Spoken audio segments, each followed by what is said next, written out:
और आज मैं आप सभी के सामने ले आई हूँ movie Jack the Giant Slayer. ये मूवी आई थी 2013 में। क्या आप सभी लोग जानते हैं कि हेवन यानी कि स्वर्ग में जाने से पहले भी हमें एक दुनिया मिल सकती है जहाँ पे बहुत बड़े बड़े राक्षसों का सामना आपको करना पड़ेगा और ये राक्षस आपकी दुनिया में आने के लिए हर समय रास्ता ढूंढते रहेंगे। तो चलिए आपको ले चलती हूँ इन्हीं राक्षसों की दुनिया में। कहानी की शुरुआत में एक बच्चा एक बुक पढ़ रहा था। उस बच्चे को लोक कथाएं पढ़ने का बहुत शौक था और उसे उसके फादर स्टोरीज भी सुनाया करते थे। उस बच्चे की सबसे फेवरेट स्टोरी वही थी कि कैसे सारे दानव एक बार दुनिया पे आ गए थे और उनका सबसे बड़ा खतरनाक कदम था कि वो इंसानों को भी खाने लग गए थे।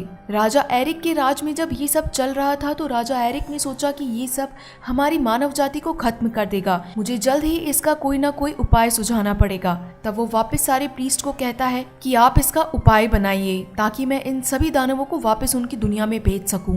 तब राजा एरिक की फौज ने उन दानवों में से एक दानव को मार गिराया था। सभी प्रीस्ट ने मिलके उस दानव का दिल निकाल लिया था। अब उस दानव के दिल में काले जादू को मिलाकर एक ताज तैयार किया। वो ताज तैयार किया गया राजा एरिक के लिए। जैसे ही राजा एरिक ने उस ताज को पहना, सारे के सारे दानवों ने उनके सामने घुटने टेक दिए। बाकी बचे बीज दुनिया को वापस खत्म ना कर दे, इसलिए राजा एरिक ने वो ताज और वो जादुई बीज अपने पास ही हमेशा हमेशा के लिए रखे। जब राजा एरिक मर गए तब सभी लोगों ने उनके साथ में वो ताज और जादुई बीज भी दफन कर दिए। ये कहानी जैक के पिताजी तो उसे सुनाया ही करते थे। साथ ही साथ राजा एरिक की जो लास्ट पीढ़ी थी उसमें महारानी अपनी बेटी को भी यही कहानी सुनाया करती थी। कहानी हमें दिखाई जाती है 10 साल बाद, जहाँ जैक काफी गरीब लड़का दिखाया जाता है और अब वो अपने पेट भरने के लिए अपने पास रखे घोड़े को भी बेचने वाला था। वो अपना घोड़ा बेचने के लिए शाही गलियों में पहुंच चुका था। वहाँ वो देखता है कि शहर अपने मनोरंजन के लिए नाटक जैसी चीजें भी किया करते थे। उसी नाटक को देखने के लिए जैक भी वहां पहुंच जाता है। तब उसकी नजर एक बहुत ही खूबसूरत लड़की पे पड़ती है। वो लड़की और कोई नहीं बल्कि राजा की बेटी इजाबेल थी। कुछ ही देर में राजा की बेटी को कुछ बदमाश लोग छेड़ने लगते हैं। जैक वहां आगे बढ़ के उन लोगों से एक पंच भी खा लेता है ताकि वो इजाबेल को बचा पाए, लेकिन कुछ ही देर के अंदर सभी लोग आगे जाके घुटने टेक लेते हैं। वो सोचता है कि ये मेरा किया तो नहीं है, जरूर मेरे पीछे कोई लोग होंगे। तब वो पीछे मुड़ के देखता है तो पाता है कि शाही दस्ता इजाबेल को लेने आया था। अब महल में हमें दिखाए जाते हैं लॉर्ड रॉड्रिक। ये वो राजा है जिसकी शादी इजाबेल के पिताजी यानी कि सबसे बड़े राजा अपनी बेटी से कराना चाहते थे। ये इजाबेल की उम्र के दुगने थे और इसके साथ वो तख्त के लालची भी थे।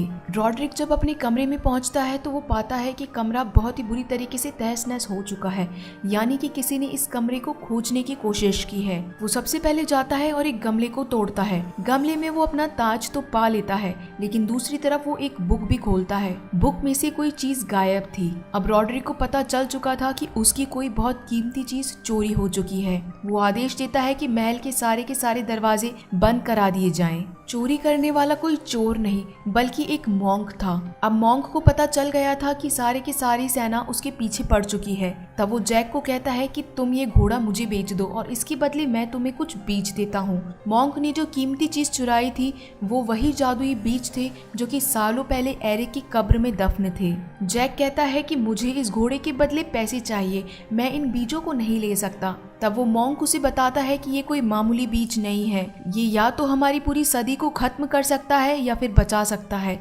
तुम इन बीजों को बहुत संभाल के रखना, इन्हें किसी गलत हाथों में मत पड़ने देना और एक चीज का ख्याल रखना, इन बीजों को कभी भी गीले मत होने देना। जैक उसकी बातों को समझ ही रहा था। तब तक वो मॉन्क उसका घोड़ा लेके आगे निकल जाता है। कुछ दूर पहुंचने के बाद वो मॉन्क तो पकड़ा ही जाता है, लेकिन वो राज नहीं बताता कि आखिर वो बीज किसके पास है। जैक उस घोड़े के बदले लिए हुए बीजों को घर लेके आता है। तब जैक के अंकल उस पे बहुत चिल्लाते हैं कि आखिर तुम्हें वो एक मॉन्क पागल बना गया, ना तो वो मॉन्क था और ना ही वो तुम्हें घोड़े के बदले पैसे देने वाला था। तुम्हें इसके बदले पैसे लेके आने चाहिए थे, ना कि तुम्हें बीज लेके आने चाहिए थे। ये बीज किसी काम के नहीं है।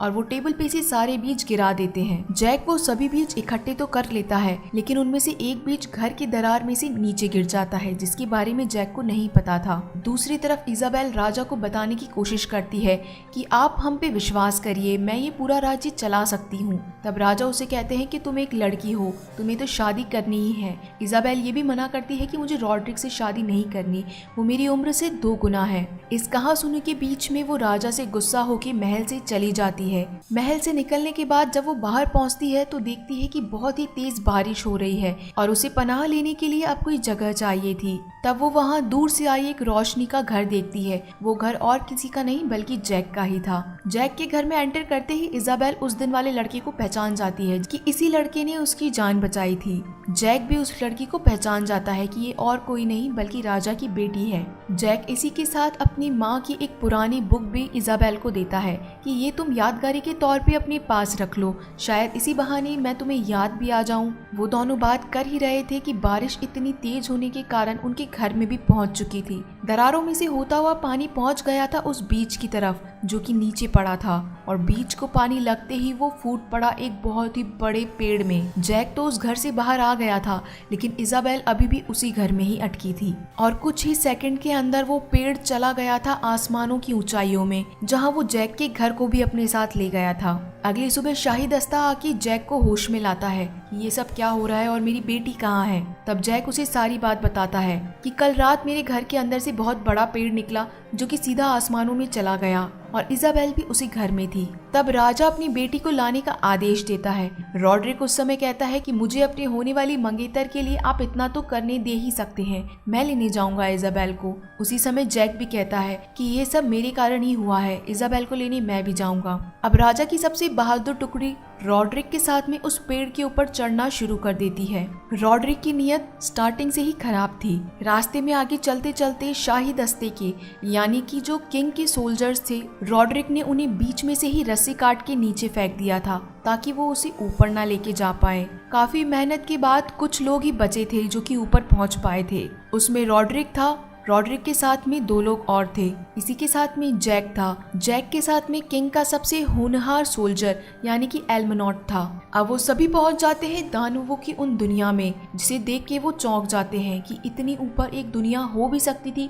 ये हम सब लोगों ने कभी इमेजिन नहीं किया था और यानी कि लोक कथा सच थी। अब सभी इजाबेल को ढूंढने के लिए निकल पड़ते हैं। जैक को वही बुक मिलती है जो उसने इजाबेल को दी थी। इससे जैक को पता चलता है कि इजाबेल अभी तक मरी नहीं है, वो अभी भी जिंदा है। अब जैक के साथ जो लोग जा रहे थे वो सभी लोग पहुंच जाते हैं एक तालाब की तरफ। जैसे ही वो तालाब में पैर रखते हैं वो एक जाल में फंस जाते हैं और ऊपर की तरफ लटक जाते हैं। अब वो खुद को छुड़ाने की कोशिश तो करते हैं, वो नीचे भी गिर जाते हैं, लेकिन वो देखते हैं कि उनके पीछे एक बहुत ही बड़ा विशाल दानव आ खड़ा होता है। एल्मनॉट और उसका साथी छुप जाता है, वहीं जैक खुद को पानी में छुपा लेता है। वो बड़ा दानव उसमें से एक साथी को उठा लेता है। एल्मनॉट उस दानव को मारने के लिए आता है लेकिन वो दानव उसे एक ही उंगली में फेंक देता है। अब वो दानव एल्मनॉट और उसके साथी को उठा के अपने साथ ले जाता है। जैक को पता था कि जहां वो उसे लेके जा रहा है शायद इजाबेल भी वहीं होगी, इसलिए जैक भी उस दानव का पीछा करने लगता है। उधर दूसरी तरफ रॉड्रिक के साथ में उसका एक चेला था और एक शाही दस्ते वाला आदमी था। रॉड्रिक चालाकी से उस शाही सैनिक को पहाड़ी से नीचे गिर देता है क्योंकि वो नहीं चाहता था कि अपने साथ वो शाही दस्ते के किसी इंसान को रखे। और कुछ ही समय बाद उनके पीछे भी खड़ा हो जाता है एक बहुत ही बड़ा दानव। फुर्ती में अपना बैग खोलता है और बैग में से निकाल लेता है वो शाही ताज। जैसे ही वो उस ताज को उन दानवों को दिखाता है वो दानव अपने घुटनों पे बैठ जाते हैं, यानी कि वो ताज अभी भी काम कर रहा था। वो ताज इसलिए काम कर रहा था क्योंकि वो इन्हीं दानवों के दिल से बना था। जैसे ही वो इनके सामने आता था दानवों के दिल धड़कने लग जाते थे और इसी कारण सभी दानवों को उसके सामने झुकना पड़ता था। जैक उस पहले वाले दानव का पीछा करते करते उन दानवों की जगहों पे पहुंच जाता है। वो देखता है कि वहाँ पे एल्मनॉट भी है और साथ ही साथ इजाबेल को भी उन्होंने पिंजरे में कैद कर रखा है। वहाँ पे एक नहीं, 2 नहीं, बल्कि दानवों की पूरी फौज थी। उन दानवों की फौज का अभी एक लीडर था, उसके पास 2 सर थे और सभी उसकी बात माना भी करते थे। तभी उन सब लोगों के बीच में से चल के आता है रॉड्रिक, उस ताज को पहने पहने। रॉड्रिक अब आगे चलता है और उसी दानव के सर पे पैर रख के बैठ जाता है दानवों की चेयर पे। सभी दानव उसके सामने घुटने टेक लेते हैं और अब वो आदेश देता है कि हम सभी धरती पे उतरेंगे कल सुबह और हम सभी उनके ऊपर राज करेंगे। तुम्हें धरती पे उतर के तबाही मचानी है। दानवों को यही चाहिए था और सभी दानव खुश हो जाते हैं कि अब हम धरती पे पहुंच सकते हैं। ये सभी बात इजाबेल और एल्मनॉट सुन रहे थे कि राजा रॉड्रिक ऐसे निकलेंगे, ये कभी किसी ने सोचा नहीं था। अब एल्मनॉट उन दानवों का खाना बनने के लिए पहुंच चुका था रसोई में। वो बड़ा गंदा सा दानव एल्मनॉट को लपेट देता है एक पेस्ट्री शीट में और उसे बेक करने के लिए ओवन में डालने वाला था। तभी जैक पहुंच जाता है जहां बाकी सारे चाकू रखे थे। वो एक चाकू उठाता है और उस दानव की पीठ में लगा देता है। वो दानव झटपटाने लगता है और सीधा जाके भिड़ जाता है बड़ी सी चट्टान में और इस कारण वो चाकू उसी दानव के अंदर और जोर से लग जाता है। वो दानव वहीं मर जाता है। अब जैक ने एल्मनॉट और इजाबेल को बचा लिया था और वो सब अब जानते थे कि रॉड्रिक के इरादे नेक नहीं है। अब हमें वापस जाना पड़ेगा और साथ ही साथ इस तबाही को भी रोकना पड़ेगा। दूसरी तरफ धरती पे रहे राजा और उनके सैनिक आपस में बात करते हैं कि क्या अब हमें इजाबेल और बाकी लोगों का इंतजार करना चाहिए या हमें ये पेड़ काट देना चाहिए। अब राजा रॉड्रिक को पता था कि इजाबेल अभी भी जिंदा है और जैक उसे लेके वापस धरती पे जाएगा और वो सभी को बता देगा कि मेरे इरादे क्या हैं। इसीलिए वो दानवों को आदेश देता है कि जिस रास्ते वो आए थे वहीं पे एक दानव पहरा दें। अब एल्मनॉट, जैक और इजाबेल वापस अपने रास्ते से धरती पे आने की कोशिश करने वाले थे। तब वो वहाँ देखते हैं कि एक बहुत ही बड़ा दानव उनके रास्ते में सो रहा था। अब दानव से लड़ना तो इतना आसान नहीं था, लेकिन उसे हराना जरूर आसान था। तब जैक एक तरकीब सुझाता है और मधुमक्खी का छत्ता उठा के डाल देता है दानव के चेहरे वाले कवच में। कुछ ही देर में वो दानव झटपटाने लगता है, बहुत ही बुरी तरीके से मचलने लगता है। दानव को पूरी तरीके से मक्खियों ने घेर लिया था और वो खाई के इतना नजदीक था कि एक कदम पीछे जाते ही वो खाई में गिर चुका था। अब जैक का प्लान सक्सेसफुल था, यानी कि अब उनके पास कोई भी बड़ा सा दानव उनका रास्ता रोकने के लिए नहीं खड़ा था। तब एल्मनॉट जैक को कहता है कि अब इजाबेल तुम्हारी जिम्मेदारी है, तुम इसे नीचे तक राजा के पास ले जाओ और मैं एक काम खत्म करके आता हूँ। वो काम था रॉड्रिक से उसका ताज वापस लेना। वो जो ऊपर से दानव गिरा था वो सीधा नीचे आके गिर जाता है धरती पे और अब सभी लोगों को पता चल गया था कि वो लोक कथाएं कहीं से भी झूठी नहीं थी। अगर वो पेड़ ऊपर गया है तो वहां से रास्ता नीचे आने का भी है, यानी कि दानव अब धरती पे आने वाले हैं। वो एक दानव गिरा था, यानी कि ऊपर और दानव भी हैं और राजा को नहीं चाहते हुए भी, यानी कि उनकी बेटी अभी तक नहीं आई थी, ये ध्यान रखते हुए भी उनको वो पेड़ कटाने का आदेश देना पड़ता है और अब सभी लोग जुट जाते हैं उस पेड़ को काटने में। अगली सुबह रॉड्रिक उन दानवों की सेना को ले आता है खाई के छोर पे, यानी कि जहां वो पेड़ था जिससे उतर के वो धरती पे आ सकते थे। वो सभी को आदेश देता है कि अब हमें नीचे उतरना है और तबाही मचानी है। कि तभी वहां एल्मनॉट उसके सामने आ खड़ा होता है। रॉड्रिक और एल्मनॉट में काफी अच्छी फाइट होती है। रॉड्रिक वहाँ पे मदद की गुहार लगाने लगता है दानवों से कि वो आके उसे बचा ले। दानव उसे हेल्प करने की कोशिश करते भी हैं, लेकिन एल्मनॉट ऐसा नहीं होने देता है। एल्मनॉट और रॉड्रिक के इसी फाइट के बीच में रॉड्रिक के सर से वो ताज गिर जाता है और इसी बीच जहां धरती से वो पेड़ कटने वाला था, वो पेड़ की शाखाएं अब उस खाई को छोड़ देती है और वो पेड़ वहां से अलग हो जाता है। एल्मनॉट उसी पेड़ को वहीं पे पकड़ भी लेता है, लेकिन अब रॉड्रिक के पास अपना ताज नहीं था, इसलिए वो दानव उसे उठाते हैं और उठा के फेंक देते हैं। अब उस 2 सर वाले दानव ने वो शाही ताज खुद की उंगलियों में पहन लिया था और अब वही दानव उस दानवों की फौज का लीडर बन चुका था। पेड़ कटने के बाद में जैक और इजाबेल भी उसी पेड़ पे अभी भी लटके थे। वो पेड़ धरती पे आके गिरने लगता है, लेकिन जैक, इजाबेल और एल्मनॉट तीनों की तीनों वो शाखाएं पकड़ के जमीन पे अच्छी तरीके से लैंड कर जाते हैं। अब जमीन पे उतरने के बाद इजाबेल पहुंच जाती है अपने पिताजी के पास में। उसके पिताजी इजाबेल को वापस पाकर बहुत खुश थे, क्योंकि उन्हें उसके पाने की वापस आशा नहीं थी, क्योंकि उन्होंने पेड़ कटवा दिया था।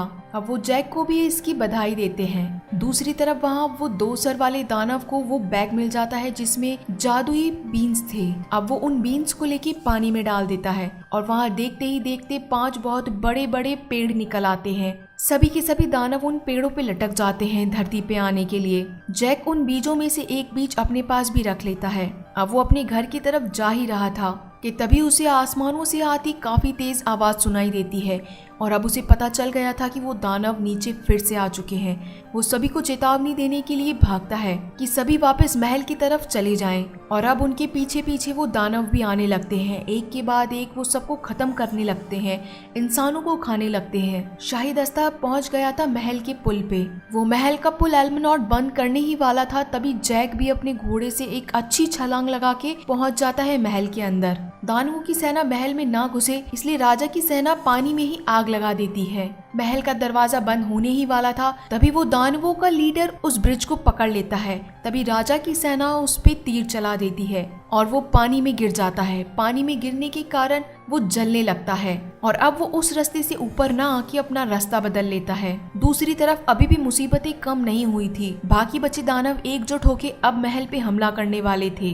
तब राजा इजाबेल को आदेश देता है कि अब तुम यहाँ से निकलो और सुरंग में से जाके दूसरी रियासतों को भी आगाह करो कि वो अपने लिए जल्द से जल्द सेना तैयार कर ले। राजा की पूरी सेना पुरजोर कोशिश करती है अपने गेटों को बंद करने के लिए, लेकिन वहाँ पे दानव पेड़ों में आग लगा लगा कर फेंक रहे थे अंदर महल में। अब जैक और इजाबेल महल की सुनसान गलियों में से होके दूसरे रास्ते में जाने की कोशिश करते हैं। तभी वहाँ पे वो 2 सर वाला दानव फिर आ खड़ा होता है और अब वो जैक और इजाबेल दोनों को पकड़ लेता है, लेकिन जैक के पास वो आखिरी बीन था और वो उसे खोल के डाल देता है दानव के मुंह के अंदर। एक ही सेकंड में वो दानव झटपटाने लगता है और देखते ही देखते वो एक वापस से पेड़ के अंदर बदल जाता है। वो दानव पूरी तरीके से फट जाता है और जैक के पास आ गिरता है उस दानव का हाथ जिसके अंदर था वो शाही ताज। राजा की पूरी सेना अपने मुख्य द्वार को बंद करने की कोशिश कर रही थी, लेकिन आखिर एक समय ऐसा आता है कि उन दानवों ने वो चीज लीड कर ली थी, यानी कि वो महल के दरवाजे को तोड़ के अंदर पहुंच गए थे। सेना ने अभी भी हार नहीं मानी थी, बल्कि राजा ने भी अभी तक हार नहीं मानी थी। राजा चाहकर भी वहां से जा सकते थे, लेकिन राजा ने चुना उन दानवों से लड़ना। राजा और एल्मनॉट सभी की सभी सेना तलवारों को लिए खड़ी थी उन दानवों का सामना करने। लेकिन होता क्या है, वो सारे के सारे दानव झुक जाते हैं अपने घुटनों पे। जब पीछे देखा जाता है तो सभी पाते हैं कि जैक ने वो शाही ताज पहन रखा होता है, यानी कि राजा एरिक का वही शाही ताज जो कि काले जादू और दानवों के दिल से बना था। सारी की सारी लड़ाई वहीं खत्म हो जाती है। अब जैक उन सभी को आदेश देता है कि तुम सभी वापस अपने घर चले जाओ। सभी दानवों के ऊपर जाने पे अब जैक भी वो पेड़ कटवा देता है। हम देखते हैं कि जैक की शादी अब इजाबेल से हो जाती है। जैक एक किसान के घर से था, लेकिन जैक की इतनी अच्छी बहादुरी दिखाने के कारण इजाबेल के पिताजी यानी कि शाही राजा अब जैक की शादी इजाबेल से करा देते हैं। ये बहादुरी भरी कहानी अब इजाबेल और जैक अपने बच्चों को सुनाते हैं। उनके बच्चे पूछते हैं कि आखिर वो शाही ताज कहाँ है। तब जैक उन्हें बताता है कि अब उसे बहुत ही सुंदर कलाकारी के साथ में एक म्यूजियम में रखा है, जहाँ सब उसे देख सकते हैं, लेकिन किसी को भी उसके पीछे छुपे राज के बारे में नहीं पता। और ये कहानी यहीं खत्म होती है। तो आप सभी मुझे बताइएगा कि ये कहानी आपको कैसी लगी, और अगर ये स्टोरी आपको पसंद आई हो तो आप प्लीज इसे जरूर लाइक करिएगा। साथ ही साथ मेरे चैनल को प्लीज सब्सक्राइब जरूर करिएगा ताकि आपको लेटेस्ट अपडेट आते रहें। तो अब मैं मिलती हूँ आप सभी लोगों से एक नई कहानी के साथ में। तब तक के लिए टाटा।